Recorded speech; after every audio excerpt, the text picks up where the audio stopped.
루디아 찬양대 은혜로운 찬양 감사합니다. 가끔 겉보기에 너무나 건강해 보이던 사람이 병원에서 검사를 통해 암에 걸렸다는 것을 발견하는 경우가 있습니다. 이것은 육안으로는 도무지 볼 수 없는 우리의 몸속을 CT나 MRI 같은 첨단 의료기기로 인해 훤히 볼 수 있게 되었고, 덕분에 몸속에 아주 작은 암덩이도 발견할 수 있게 되었기 때문입니다. 그 결과 겉으로는 건강해 보이지만 속에 심각한 질병이 걸려있는 사람들에게 정확하고 빠른 치료가 가능하게 되었습니다. 그런데 육신과 마찬가지로 우리의 영혼도 질병에 걸립니다. 그렇다면 영혼이 질병에 걸렸다는 것은 무엇을 통해 알 수 있습니까?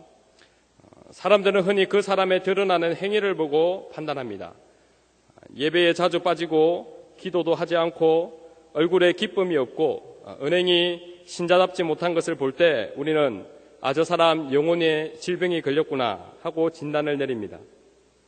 하지만 반대로 예배 생활과 헌금 생활을 잘하고 교회 봉사도 열심히 하는 사람은 쉽게 건강하다고 생각합니다. 그렇지만 눈에 보이는 행위만 보고 속단하기는 이릅니다.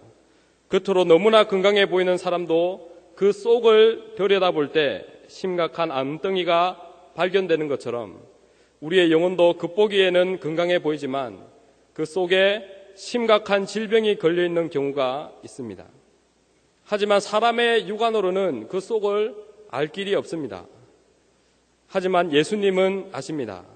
오늘 본문 14절에서 예수님은 라오디게아 교회를 향해 아멘이시요 충성되고 참된 증인이시요 하나님의 창조의 근본이시니 라고 당신을 소개하십니다. 이것은 예수님께서 인간과는 다른 신성을 가지신 분이심을 강조하고 있는 것입니다. 따라서 인간은 겉으로 드러나는 행위만 볼 수 있지만 그와는 달리 예수님은 인간의 눈으로는 도무지 볼 수 없는 행위 속에 있는 그 사람의 중심까지도 훤히 볼 수 있으신 것입니다. 그래서 오늘 15절 상반절에 내가 내 행위를 아노니 라고 하셨는데 이것은 라오디게아 교회의 겉으로 드러난 행위를 안다는 것이 아니라 그 속까지도, 다시 말해 영혼의 상태까지도 다 알고 계심을 말씀하시는 것입니다. 그리고 그 예수님께서 오늘 라오디게아 교회를 진찰하시고 난 후 내가 차지도 아니하고 더럽지도 아니하다라고 진단하셨습니다. 즉 지금 라오디게아 교회가 미지근한 신앙이라는 질병에 걸렸다고 진단을 내리신 것입니다. 오늘 저는 본문을 통해 라오디게아 교회가 걸린 미지근한 신앙이라는 질병에 대해 구체적으로 살펴보고자 합니다. 먼저 이 질병이 얼마나 무서운 것인지를 살펴본 후에 이 질병에 걸리게 되는 원인과 나타나는 증상, 그리고 치료책이 무엇인지를 살펴볼 것입니다. 그리고 끝으로 이 질병을 잘 치료한 후 누리게 되는 기쁨과 축복에 대해서도 살펴보겠습니다. 첫째로 미지근한 신앙이라는 질병의 심각성입니다. 오늘 본문 16절에서 17절 상반절까지 부족한 것이 없도다 하나까지 우리 합독하도록 하겠습니다. 시작. 내가 이같이 미지근하여 더럽지도 아니하고 차지도 아니하니 내 입에서 너를 토하여 내치리라. 내가 말하기를 나는 부자라 부요하여 부족한 것이 없다 하나. 이 미지근한 신앙의 심각성은 첫째로 신자가 신자로서의 재구실을 전혀 하지 못하게 되는 것입니다. 오늘 예수님께서 미지근한 병에 걸린 라오디게아 교회를 향해 내 입에서 너를 토하여 내치리라고 하셨습니다. 여기 토하여 내친다라는 말은 구토하다 또는 혐오하다라는 뜻을 내포하고 있습니다. 여러분들은 한 번쯤 토해본 경험이 있을 것입니다. 별로 생각하고 싶지 않지만 실감을 느끼기 위해 한번 그 장면을 떠올려 보시기 바랍니다. 우리가 왜 토합니까? 여러 가지 이유가 있겠지만 가장 대표적인 이유는 먹은 음식이 우리 몸에 맞지 않기 때문입니다. 그래서 우리 몸이 스스로 반응하여 그 음식을 토하는 것입니다. 그렇게 토한 음식은 먹기 전과는 달리 시각적으로 보기에 대단히 혐오감을 줍니다. 뿐만 아니라 그 냄새는 그 근처에도 가기 싫게 만듭니다. 꼭 마찬가지입니다. 오늘 예수님께서 미지근한 신자를 토한다고 하시는데 이것은 미지근한 신자는 예수님께 전혀 맞지 않기 때문입니다. 도무지 받아들일 수가 없습니다. 그래서 토하시는 것입니다. 그리고 토한 음식이 우리에게 말할 수 없는 혐오감을 주는 것처럼 예수님께서 토한 신자를 내치시겠다 하신 것은 미지근한 신자도 마찬가지로 예수님께 혐오스러운 대상이 되기 때문입니다. 이 얼마나 비참합니까? 예수님이 내 안에, 내가 예수님 안에 이렇게 예수님과 온전한 연합을 이루어 풍성한 영의 즐거움을 누리며 신앙의 열매를 맺어야 할 신자가 예수님께 토하여 내침을 당했으니 이 사람에게 무슨 신앙의 즐거움이 있을 것이며 또 열매를 기대할 수가 있겠습니까? 이처럼 미지근한 신앙은 감기나 배탈 같은 정도의 가벼운 병이 아니라 신자가 신자로서의 재구실을 전혀 하지 못하는 영적 식물인간과 같이 되는 매우 심각한 질병임을 우리는 꼭 기억해야 합니다. 둘째로 미지근한 신앙의 심각성은 자신의 병을 자각하지 못한다는 것입니다.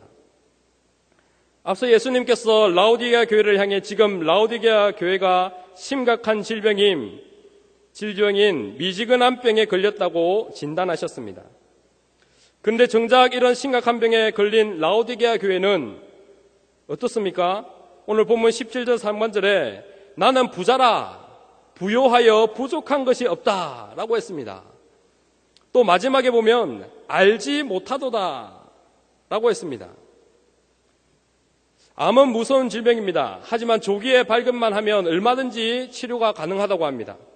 그래서 요즘 이전과는 달리 암이 많이 발병하는 까닭에 자신의 몸에 이상을 느끼면 즉시 병원에 가서 검사를 받는 사람들이 많습니다. 하지만 암 중에서도 특히 간암은 걸려도 그 증상을 잘 자각하지 못한다고 합니다. 그래서 간암이 발견되면 벌써 3기나 말기가 되어 손을 쓰지 못하는 경우가 많습니다. 이것이 간암의 무서운 점입니다. 미지근한 병의 심각성이 바로 여기 있습니다. 오늘 이 병에 걸린 라오디게아 교회를 보십시오. 그들은 지금 자신들이 이렇게 심각한 병에 걸렸다는 사실을 전혀 알지 못하고 있습니다. 아니 오히려 자신들은 부자이며 부요해서 부족한 것이 없다라고 떵떵거리고 있습니다. 사실 당시 라오디게아는 매우 부요한 도시였습니다. 따라서 성도들 역시 부유했습니다. 예배 때 사람들도 제법 모이고 교회 재정도 넉넉했습니다. 나는 부자라 부요하여 부족한 것이 없다. 정말 문자 그대로 겉보기에 부족한 것이 없고 전혀 문제없는 모든 교회들의 부러움을 사는 교회였습니다. 그런데 이런 풍족함이 저들의 눈을 가렸습니다. 이런 외적 부요함이 자신들이 영적으로는 미지근한 신앙이라는 심각한 질병에 걸렸다는 사실을 알지 못하게 했습니다. 그 결과 병세는 점점 깊어갔습니다. 결국 보다 못한 예수님께서 오늘 저들의 심각한 상태를 엄히 경고해 주신 것입니다. 둘째로 미지근한 신앙이라는 질병의 원인과 증상 그리고 치료책입니다. 먼저 원인에 대해 살펴보겠습니다. 그렇다면 왜 신자가 미지근한 신앙이라는 질병에 걸리는 것일까요? 이 병의 원인이 무엇일까요? 우리는 그 해답을 17절에 나는 부자라 부요하여 부족한 것이 없다라는 라오디게아 교회의 고백 속에서 찾을 수 있습니다. 라오디게아 교회 성도들은 지금 자신들의 삶에 대만족을 하고 있습니다. 영적으로도 육신적으로도 더 이상 필요한 것이 없는 상태, 부족한 것이 없는 상태라고 말합니다. 혹 여러분 가운데 정말 돈 많은 부자의 가정도 화목하고 염려와 걱정도 없고 더구나 신앙생활까지 하니 정말 부럽다라고 생각하시는 분이 계십니까? 하지만 신자에게는 바로 이런 때가 영적으로 가장 정신을 차려야 할 때이고 조심해야 할 때입니다. 왜냐하면 거듭난 후에도 여전히 죄성을 가진 신자는 육신적으로 부하고 평안할 때 가장 영적으로 나태해지기 쉽고 사단은 이때를 결코 놓치지 않고 우리의 신앙을 부패하고 병들게 하기 위해 호시탐탐 기회를 노리기 때문입니다. 그래서 아굴은 자신의 잠언에서 혹 내가 배불러서 하나님을 모른다, 여호와가 누구냐 할까 염려하여 나를 부하게 마시고 라고 하나님께 기도했던 것입니다.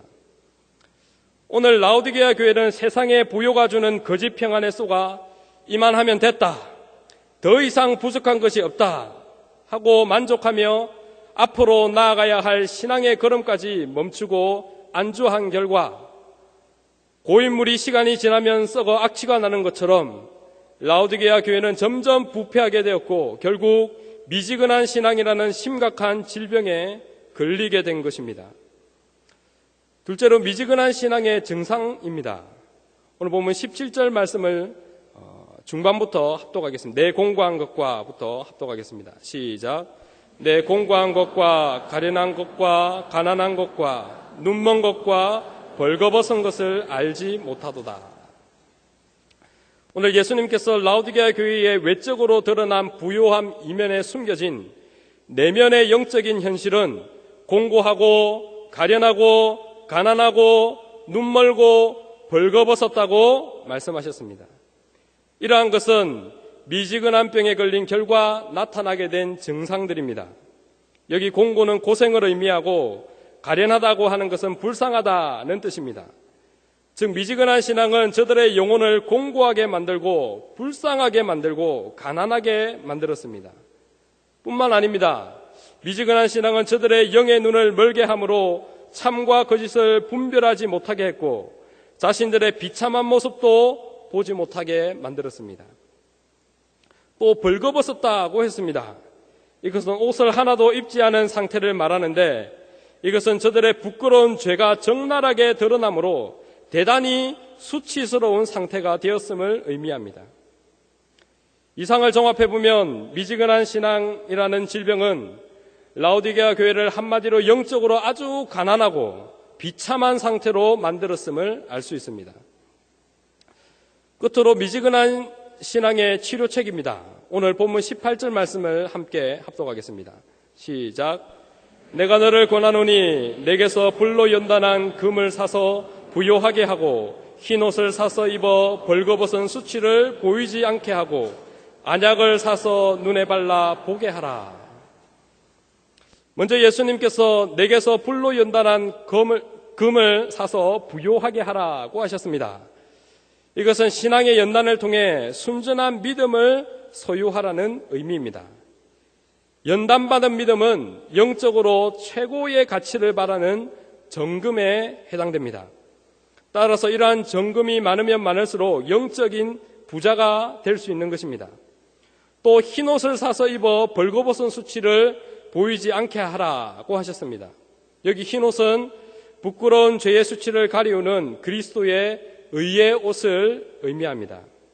이 흰옷을 사서 입으라고 했습니다. 그렇다면 어떻게 이 흰옷을 사서 입을 수 있습니까? 그것은 예수 그리스도를 믿는 믿음을 가지고 자신의 죄를 진심으로 회개할 때 가능합니다.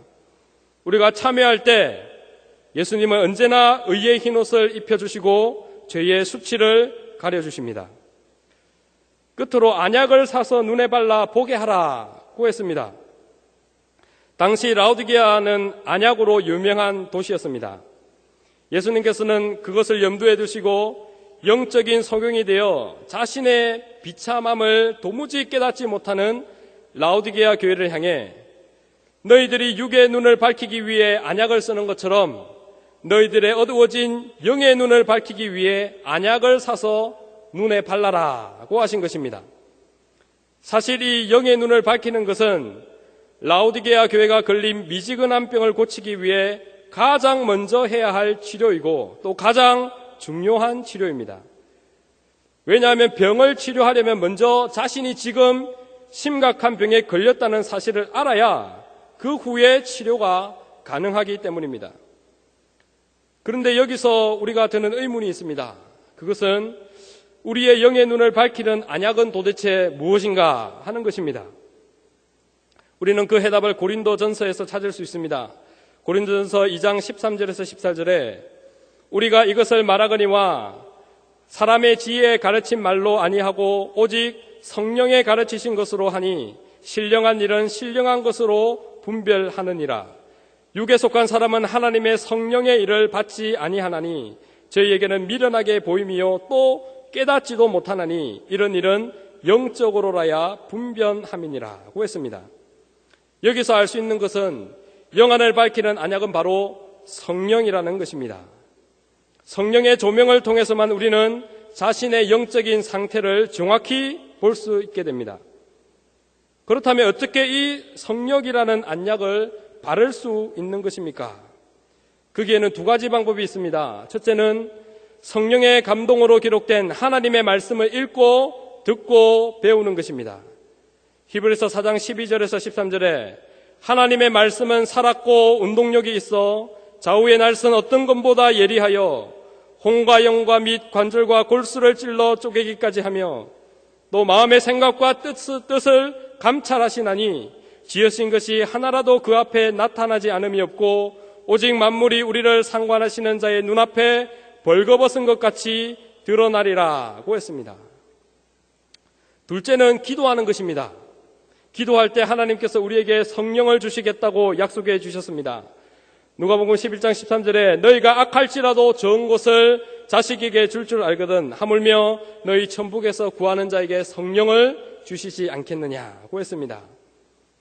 이상을 종합해 볼 때 미지근한 신앙의 치료책은 먼저 말씀과 기도로 성령의 안약을 발라 영안을 밝힘으로 자신의 비참함을 분명하게 직시하는 것입니다. 그 후에 발견한 자신의 부끄러운 수치를 가리기 위해 그리스도의 보혈을 의지하여 참회함으로 의의 흰옷을 입는 것입니다. 그리고 이제 십자가를 지는 신앙의 연단을 통해 그 믿음이 점검과 같이 변화될 때 비로소 미지근한 병이 완치가 되는 것입니다. 셋째로 미지근한 신앙이라는 질병을 치료한 결과 받는 축복입니다. 자, 이제 이 미지근한 신앙을 치료하여 뜨거운 신앙으로 변화된 사람이 받는 축복을 크게 두 가지로 살펴보겠습니다. 첫째로 뜨거운 신앙의 사람은 이 땅에 사는 동안 예수님과 온전히 연합하여 교제의 즐거움과 열매 맺는 기쁨을 누립니다. 오늘 본문 20절 말씀을 중반부터 합독하겠습니다. 누구든지 내 음성을 듣고부터 합독하겠습니다. 시작. 누구든지 내 음성을 듣고 문을 열면 내가 그에게로 들어가 그로 더불어 먹고 그는 나로 더불어 먹으리라. 여기 누구든지 내 음성을 듣고 문을 열면 이라는 말은 앞서 말씀하신 예수님의 말씀을 듣고 미지근한 신앙을 치료하면 이라는 말씀입니다. 그러면 내가 그에게로 들어가 그로 더불어 먹고 그는 나로 더불어 먹으리라 고 했습니다. 앞에서 보았던 토하여 내치리라는 말과는 상당히 대조되는 말씀입니다. 이것은 신자와 예수님과의 온전한 연합의 상태를 의미합니다. 이것은 뜨거운 신앙을 소유한 사람만이 예수님께 합당하다는 것을 보여줍니다. 즉 예수님께서는 뜨거운 신앙을 소유한 신자와 함께 하시며 그와 더불어 먹고 마시는 교제의 즐거움을 나누십니다. 그리고 요한복음 15장에서 저가 내 안에 내가 저 안에 있으면 이 사람은 과실을 많이 맺는다고 하신 것처럼 이렇게 예수님과 온전한 연합을 이룬 사람에게 신앙의 풍성한 열매를 맺는 기쁨도 누리게 해주시는 것입니다. 둘째로 뜨거운 신앙의 사람은 천국에서 최고의 권세와 영광을 누리게 됩니다. 오늘 본문 21절 말씀을 함께 합독하겠습니다. 시작. 이기는 그에게는 내가 내 보좌에 함께 앉게 주기를 내가 이기고 아버지 보좌에 함께 앉은 것과 같이 하리라. 여기 이기는 자는 미지근한 신앙을 이겨낸 사람, 즉 뜨거운 신자를 가리키는 것입니다. 이렇게 이 땅에서 뜨거운 신앙으로 열렬한 삶을 산 신자들에게 오늘 예수님께서 내가 내 보좌에 함께 앉게 하여 주기를 내가 이기고 아버지 보좌에 함께 앉은 것과 같이 하리라. 는 실로 엄청난 약속을 하셨습니다. 즉 이 말씀은 뜨거운 신앙으로 이 땅에서 충성한 자들에게 예수님께서 앉아 계신 바로 그 보좌에 함께 앉게 해주시겠다는 것입니다. 예수님의 보좌가 어떤 자리입니까? 최고의 권세와 영광의 자리가 아닙니까? 이것은 분명 천국에도 상급이 있음을 의미합니다. 예수님을 믿으면 천국에 가는 것은 동일합니다. 하지만 예수 믿고 난 후에 미지근한 신앙생활을 한 사람과 뜨겁고 열렬히 신앙생활한 사람이 천국에서 받을 상급은 분명 다릅니다. 간혹 천국을 가봤다는 사람들이 간증하기를 신앙생활 대충한 신자들은 천국에서 초가집 같은 초라한 집에 살고 열심히 신앙생활한 신자는 보석으로 장식한 아름답고 큰 궁궐에서 산다고 말합니다. 또 어떤 사람은 불충한 신자는 천국에서 개털모자를 쓰고 다니고 열심히 충성한 신자는 황금 면류관을 쓰고 다닌다고 말합니다. 하지만 천국의 상급이 정말 그런 것이겠습니까? 천국에서 예수님께서 주실 상급이 정말 이 세상에서와 같이 더 좋고 큰 집, 더 많은 보석, 더 아름다운 옷 같은 것이겠습니까? 결코 그렇지 않습니다. 이기는 그에게는 내가 내 보좌에 함께 앉게 해주겠다. 신자라면 누구나 천국에서 그토록 보고 싶었던 예수님을 만나는 영광을 맛보게 될 것입니다. 하지만 이 세상에 사는 동안 예수님을 위해, 복음을 위해, 교회를 위해 뜨겁게 충성한 사람, 바로 그 사람을 예수님께서 자신이 앉은 보좌에 함께 앉히시고 더 친밀하고 깊은 교제의 즐거움을 천국에서도 영원토록 누리실 것입니다. 뿐만 아니라 바로 그 사람에게 예수님과 함께 그 보좌에 앉아 영원토록 최고의 권세와 영광을 누리는 실로 엄청난 상급을 베풀어 주실 것입니다. 사랑하는 성도 여러분, 그리고 오늘 다시 한번 헌신을 다짐하시는 33, 34, 35 여전도회 회원 여러분, 오늘 라오디게아 교회를 향해 말씀하시는 예수님의 말씀은 육의 말씀이 아닌 영의 말씀입니다. 그래서 오늘 본문 22절에 귀 있는 자는 성령이 교회들에게 하시는 말씀을 들을지어다 라고 예수님께서 말씀하신 것입니다. 귀 있는 자, 즉 영의 귀를 가진 자만이 이 영의 말씀을 들을 수 있고 깨달을 수 있는 것입니다. 오늘 여러분 모두가 귀 있는 자 되시기를 바랍니다. 또 여기 성령이 교회들에게 하시는 말씀이라고 했습니다.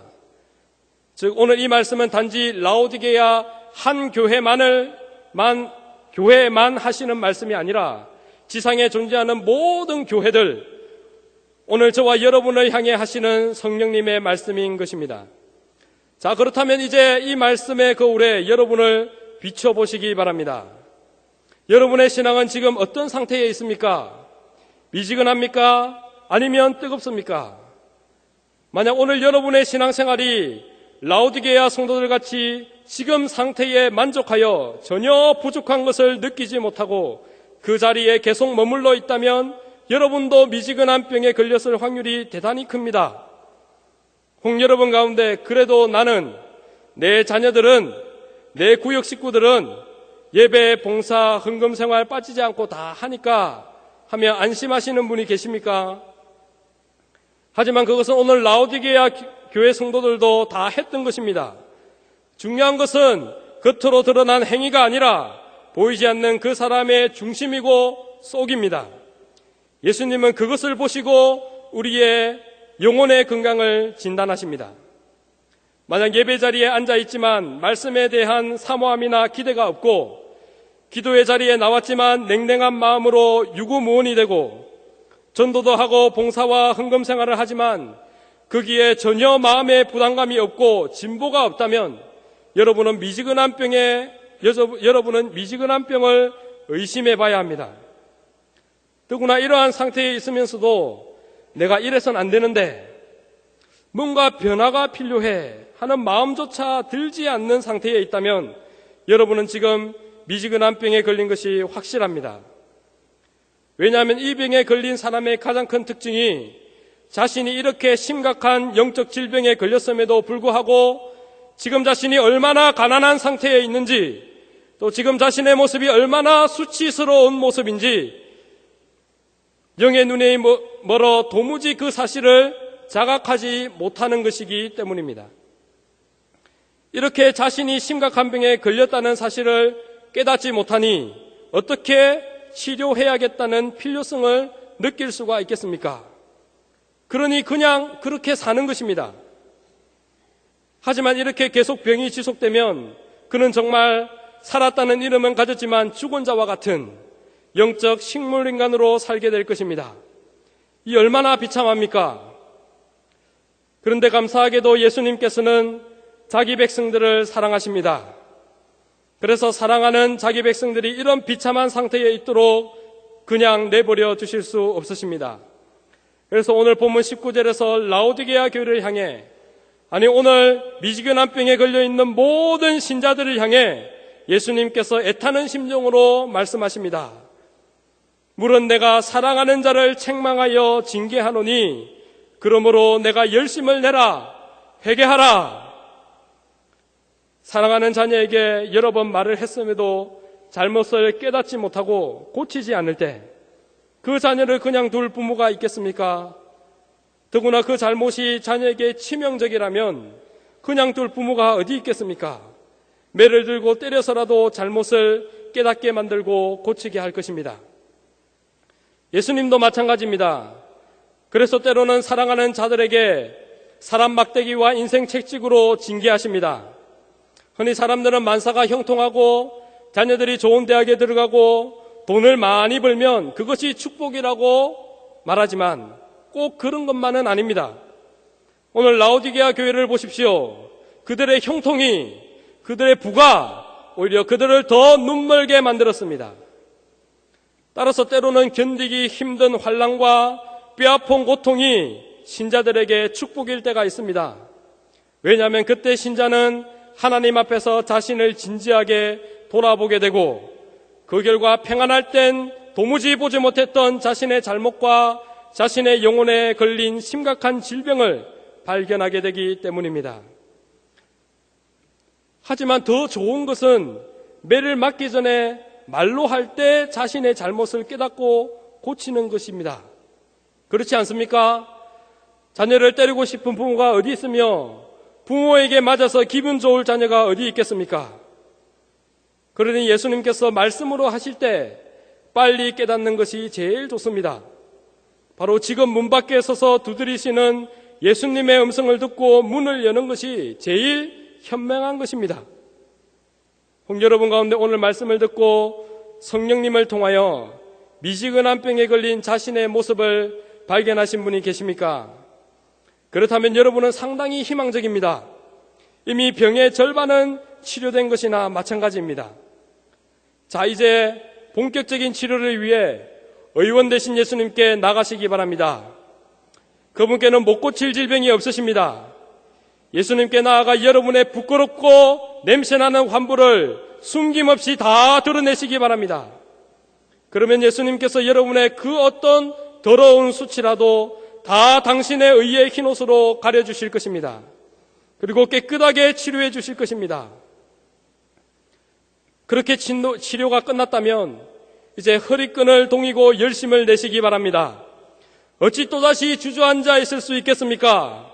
어찌 그 토한 것을 다시 먹을 수가 있겠습니까? 결코 그래서는 안 됩니다. 다시는 병이 재발하지 않도록 이제 자신에게 맡겨진 십자가를 지고 앞으로 전진해 나가야 합니다. 절대로 현재에 만족해서는 안 됩니다. 힘들고 어려워도 절대 안주해서는 안 됩니다. 나 같은 죄인을 구원해 주시고 그 큰 은혜를 받았음에도 또다시 미지근한 병에 걸려 비참에 빠진 나를 건져주시고 치료해 주신 나를 향한 예수님의 식을 줄 모르는 뜨거운 사랑을 생각하며 우리도 끝까지 주님을 향한 뜨거운 신앙을 견지하여 앞으로 나아가야 합니다. 그때 예수님께서 정금 같은 믿음을 주셔서 여러분들을 부욕해 하실 것입니다. 그리고 그 좁은 길을 걸어가는 동안 세상의 그 어떤 곳과도 비교할 수 없는 예수님과 함께 먹고 마시는 달콤한 교제의 즐거움과 열심히 땀 흘린 만큼 풍성한 열매를 거두는 수확의 기쁨을 누리게 될 것입니다. 뿐만 아닙니다. 끝까지 이긴 자들에겐 잠시 후 저 영원한 천국에서 예수님과 함께 그 보좌에 앉아 영원토록 왕노릇하는 최고의 권세와 영광을 누리게 하실 것입니다. 현재의 고난은 장차 우리에게 나타날 영광과 좋게 비교할 수 없도다. 정말 로마서에서 사도 바울이 말한 그대로입니다. 오늘 예수님께서는 이 풍성한 축복을 당신의 피로 값주고 사신 모든 교회가 받아 누리길 원하십니다. 모든 신자들이 한 명도 빠짐없이 이 축복을 받아 누리길 간절히 바라고 계십니다. 그래서 오늘도 굳게 닫힌 우리의 마음의 문 밖에 서서 다정한 음성으로 애타게 우리의 이름을 부르고 노크하고 계십니다. 사랑하는 경영의 성도 여러분, 오늘 이 예수님의 사랑의 음성을 듣고 마음 문을 열어 예수님을 영접하시길 바랍니다. 그래서 이 더럽고 냄새나는 미지근한 병을 고침받길 바랍니다. 이제 무더운 여름이 끝나고 우리 앞에 가을이 문을 열고 반기고 있습니다. 이 결실의 계절에 뜨겁고 열렬한 신앙을 가지고 주님과 함께 동서남북 사방으로 열심히 나아갑시다. 그래서 풍성한 열매를 수확하여 농부 되신 하나님께 큰 기쁨을 안겨드립시다. 경영의 성도님들 모두가 이 땅에 사는 동안 이 뜨거운 신앙, 열렬한 신앙을 소유하여 날마다 전진해 나아감으로 오늘 이긴 자들에게 약속해 주신 금세와 내세의 풍성한 축복을 다 받아 누릴 수 있기를 주님의 이름으로 축원합니다.